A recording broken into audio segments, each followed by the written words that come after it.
Hey, this is Will Knight, and we're back with another podcast of All About Nothing. And today, my guest is Matt Conroy. And introduce yourself. I'm Matt Conroy. I'm a Democrat. I'm running for U.S. Congress in the 5th Congressional District. Primary is on March 17, 2026. Do not forget to vote. And how do people find you? So you can go to my campaign website, mattconroyforcongress.com. Same on all the socials, where they're all linked on our website. Donation page, volunteer sign up. Again, Matt Conroy, Conroy, forcongress.com. So we're going to get right into housing. Love it. Let's do it. A lot of people are in housing across the United States. Rents are going up, mortgages are going up, and our president of the United States has just mentioned a 50-year mortgage, which is so dumb, absolutely ridiculous. So dumb. Tell me about that. What's your thoughts on housing? So you brought up the 50-year mortgage. Let's just start with that. Let's get that. Right. That is a terrible deal for Americans. If you took out a $400,000 mortgage, traditional 30-year mortgage, anywhere from a 6 to a 7% interest rate, which is what it is now, you would end up paying roughly $900,000 out of pocket between principal and interest. If you did a 50-year mortgage, which would charge you a higher interest rate because it's spread over a longer term, you would end up paying closer to $1.5 million. That is costing you way more money. It's a terrible, terrible idea, and we need to call it out for what it is. You know what's interesting is I see people thinking about it, or it's being discussed on TV now, and the problem is people don't understand that they're paying down their interest first, the interest rate. Yes. Very minuscule goes to the principal. Correct. A lot goes to that interest. Oh, yeah. So paying off a 50-year mortgage, you're paying off this much interest and this little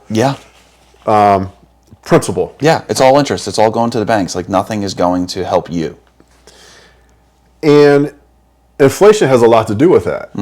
And I think that's the reason why the president actually mentioned the 50-year mortgage, because we're going into inflation. Especially when you see like JP Morgan Chase, BMO, Bank of America, and you know, these CEOs, they're watching their bank accounts dwindle and the credit card debt's going up. Correct. How do you get into Congress? What's your thoughts? How do you solve that problem? So right now our government is doing everything they can to solve the housing crisis except what they need to do. There's one solution. Build more housing. That's the only way you're going to solve this issue, is to build more housing. So how can you do that? Well, there's a couple of easy ways that are already on the books that they could do. Implement national zoning laws. So to give you an idea about zoning laws, in Chicago, we have roughly like 140, 150 unique zoning ordinances. The entire country of Japan has just 12. An entire country of 100 million people has 12 zoning ordinances. We have 150. That makes it more expensive for developers to build, takes longer time, and costs you money buying properties. That is so true. I did not know they had 12 laws. Yeah. That's amazing. Yeah. And it covers everything they need. And if you've ever had an opportunity to be in Japan, like go to Japan, I've been fortunate enough. It's gorgeous. It's fantastic. It's like you can get around. They invest heavily in mass transit. They invest heavily in their people. They don't have their homeless population or unhoused. Like, it is next to nothing. That is how you make investments in people. So in addition to that, like the federal government, when Democrats are back in power, I would propose to not only restore HUD's funding, but double it, giving it a budget of $150 billion. That's an increase of $75 billion. We just gave $40 billion to Argentina farmers. So don't let me talk about that. Another $35 billion to invest in housing, which could build another 500,000 homes, hopefully getting 800,000 people off the street. You could end homelessness in this country for an investment of $20 billion, between $20 and $40 billion a year, depending on which study you've seen, to end homelessness in this country. Putting a roof over someone's head, giving them a place to live, a place they can call their own, drastically changes their lives and makes it so much better. And at the very least, that is what government is designed to do, to help make people's lives better when they are struggling. And it is not doing that for us. No, it's not. And how do people, when they have their politicians or their political representatives, it all has to be on the same page. Now you have Republicans on one side, Democrats on the other, independents around the country here and there. How do you get everybody on the same page? Or the potential to get everybody on the same page? Yeah, so let's use housing as the example. Okay. I actually think Republicans are on the housing page. You look at states like Texas, Florida, and North Carolina, they've built a ton of housing. That's how they were able to attract a lot of people out of COVID. So due to them building more housing, in the year 2030, when we recount the census, they're going to gain roughly between 7 to 10 electoral college votes, whereas states like New York, California, Illinois, and Oregon are going to lose those electoral college votes. That's the ball game right there. That means that Democrats are never winning a presidential election ever again if they don't get serious about housing. Republicans are there, we are not. Campaign finance. That's my next one. Okay. So tell me about campaign finance. What's your thoughts on that? Because I dislike campaign finance. Yeah. I mean, I think it should just be a limit, and one-time limit, and that's it. Or you have, you reach that limit and you're done. yeah. I agree. I think that, quite frankly, the way that our system is designed is the rich, the powerful, the wealthy, corporations, lobbyists, people who tend to have bigger checkbooks have more of a voice because they can cut these bigger checks that, quite frankly, people like me or you cannot. And we need to level the playing field because at the end of the day, when it comes down to it, if you have a politician who's funded predominantly by corporations, PACs, super PACs, they're going to always side with them because that's how they further their political career and how they don't actually address our interests. We don't have high-speed rail because our politicians take donations from airlines that lobby against it. Credit cards, banks, you name it. We need to get money out of politics. Another question I have is a little bit off topic, is campaigns can be tough. What has been inspiring to you to keep going? So, predominantly it's been two things for me. Number one, it's when you actually go outside and you talk to people and you realize that they are feeling the same way. They are ready for some change. They want things to be different. They want life to be more affordable. They want more housing. They want a better community. And that's what we're all striving for. Secondly, I've been volunteering with the neighborhood, in the neighborhood here with the local high school as part of the Safe Passages, helping get people from South and West Side neighborhoods that have been targeted by ICE getting to and from school, giving rides, standing outside, walking them to the train with whistles. Like just seeing the community come together to help out those people and help, particularly those children, living through fear that they're being targeted just because of the color of their skin. Like, that has been so uplifting to me, and just seeing the people out and everyone combining for it, whistle packing events, things like that in the neighborhood, like it's just been so great to see. And it's just reassuring that with all the bleak and dark news that you see on Fox and everything, that there is still some good out there, and that we're all working to make our community a better place. Voters, you're new. Voters don't know who you are. Sure. And I praise you for going out. I marched, I went out, I have two whistles, one in my car, one in my house all the time. Ours are hanging right by the door. So when we go out. It's interesting because people come in the United States or outside, or even, people first time coming to Chicago, and they hear all this bad crime. Crime is everywhere. It's, bullets are flying everywhere. And it's just Chirac. Right, exactly. Yeah. Or they look at TV and they think, oh, that's it. Yeah. Which I worked in the city for 30 plus years. And we have crime. Yeah, every city does. I wrote a letter to Dick Durbin and Tammy Duckworth to ask them to make carjacking a federal crime. Yeah. Sponsored that bill. Make carjacking a federal crime. When you have a mother of two, or a single mother, and they just bought their car, or a used car or a new car, and they're trying to get to work, and that car is being jacked. It's just like she paid $30,000 then, which now is like $50,000 or $60,000 Average for a car. Cars just crossed 50,000, and it's a 5-year note. Yeah, and now they want to make it 8 years or 7 years. This is like, oh my God.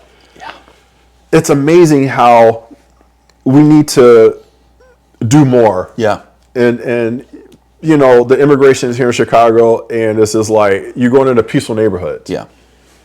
And everybody's trying to do their best, whatever, work, education, But to see them going after kids in school, or the kids wondering, are their parents going to be home when they come back? Yeah. And these are U.S. citizens that they're kidnapping. Mm-hmm. They're not going after the worst of the worst. Like that's how they sold it. And even ICE's own numbers and the Department of Homeland Security's own numbers show that over 70% of the people they have detained have no criminal record. So that is by definition not the worst of the worst. Just the other day, a couple miles from here, they chased a teacher into a preschool. She's not the worst of the worst. This is not a humane immigration strategy. And for everyone saying it's exactly what we have to do, in the middle of 2024, Democrats had a bipartisan immigration bill through the Senate that was ready to be signed. And the only reason it wasn't is because Donald Trump and his little pocket-sized Joseph Goebbels, Stephen Miller, want to treat immigrants like they're the villains. You're absolutely right about that. And I feel like this political climate is lost its integrity, it lost its accountability. Yeah, you're right. And I actually want to circle back also too to something you said earlier, talking about crime in the city. You know, over 80% of the gun violence in the city of Chicago comes from illegal firearms. These are guns that are purchased off books, off sale, through private gun shows, backroom deals outside of a little gun dealership so they don't have to log it. This is the type of stuff that Democrats need to be pushing to reform. Red flag laws, mandatory waiting periods, limiting assault rifles. Okay, look, I'll give you an analogy. I lived in New York City. Manhattan's an island. Well, you're talking to a gun owner. Yeah, you should. You're talking to a gun owner. And responsible gun owners should absolutely have access. Look, if gasoline was made illegal in New York City, they would restrict the sale of it.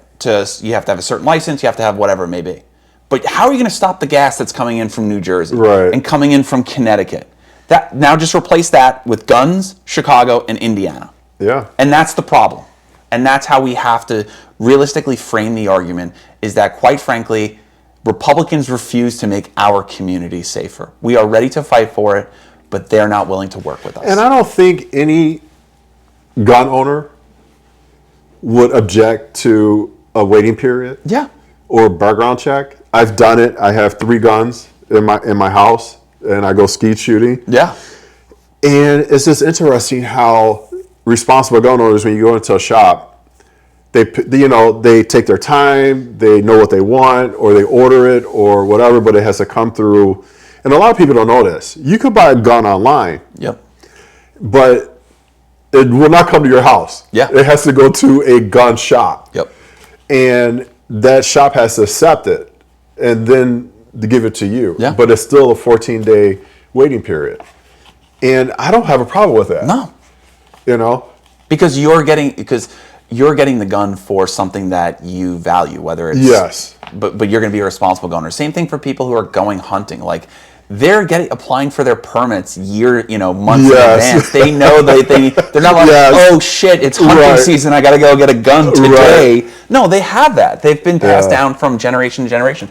And those are the people that are responsible and make sure that they lock it up and keep it safe. And if someone wants to own a gun and is going to do it responsibly, that's fine. But we need help to make sure that not only the people who are doing it irresponsibly are going to use it for violence, but that we're going to track the gun sales in this country. Yeah. We're going to take away the protections that the immune protections that the gun manufacturers have, because they're complicit in this. Yeah, they really are. You know what's interesting? I have a story for you. My nephew, he came in to run a marathon. Mm-hmm. So he brought me some venison. Okay. So he shot the deer. Yeah. And he goes, you need to come up hunting with me. I say, I will, but I have a bow and arrow and I have a gun. I said, so I'll take my bow and arrow and you can take your gun and see who kills what first, the animal. And it's interesting because the other day he sent me 2 deers that he shot. And it was interesting because I'm like, when can I come up and pick up some meat? You know? just didn't want to bring the bow and arrow. Right, I'll just take the meat. Right. You did all the work. Right. Yeah. But it's interesting because even when traveling, my gun's in the back, in my trunk, or in the cargo space. Sure. And I have my license. So if I happen to get pulled over, and a lot of people don't know this, your license, when the police officer runs your license, it tells them not whether you can still carry or you're a gun owner or not. I actually didn't know that. Yeah. So it's interesting because, I have everything there, mm-hmm. and then I make sure to tell, the police officer, Yeah. There's ways of saying I'm carrying or I'm not carrying. Yeah. And I don't say gun at all. Yeah. Yeah. They ask a question and I'm like, it's in my cargo space. Okay. I never mention that. Yeah. But what's interesting is I think responsible gun owners are very aware of how to carry a gun, Sure. how to travel with a gun, and they're using that gun for either sporting, hunting, or a sport. Yep. And I think a lot of people don't understand that. Yeah, and because you don't hear a lot about that in the news. It's always the gun violence, in and around cities that they're referring to. So again, if someone's going to be responsible and follow the law and is going to be safe with it and not be a danger to those around while having a permit to carry or actually carrying a weapon, that's exactly how the law should be designed. But it also needs to be designed to stay out of the hands of the people who are going to misuse it, and that's quite frankly what our elected officials haven't been able to do. True. You're absolutely right. What do you think? You're running in what district? 5th Congressional District. 5th Congressional District. What do you think is the most important issues of your district? So right now, I think it's housing for this district. So in the city of Chicago, since the year 2000, the price of rent has gone up 3 times faster than income. The price to buy a home has more than doubled.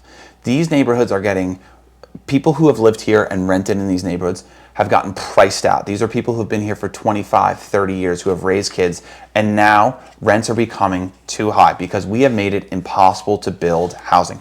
Less than a mile here, there's a development site right on Armitage Avenue. Used to be Lincoln Yards, now it's Foundry Park. It cleared environmental review several years ago, and it's still vacant and there's nothing there. We need to make it easier to build housing, lower costs for people who are looking for housing, and people who complain about property taxes. The more residents you bring in, the less your property taxes you pay. All right. So we're going to wrap this up. You have anything you want to add? Anything you want to talk about? I have several notes here. So I just want to leave people with kind of a little bit of a message. We're running against a long-time incumbent, someone who's been there for a while, someone who is the Democratic establishment, someone who takes money from the banks that charge you ATM fees, someone who takes money from the airlines who charge you luggage fees and fees to just pick a seat, who nickel and dime you for everything, a candidate or a representative who takes money to enable and provide weapons to fund a genocide. If you want change, if you are tired of those things, do not vote for the status quo. You have to vote for the change. You have to support the change. And I know change can be scary, but it's the only way forward from getting out of this status quo that has left millions of us behind. And I'm hoping to be the representative that not only this district needs, but also this country needs. Don't forget to vote on Election Day on March 17, 2026. And that's it for All About Nothing, and we will talk to you guys next week.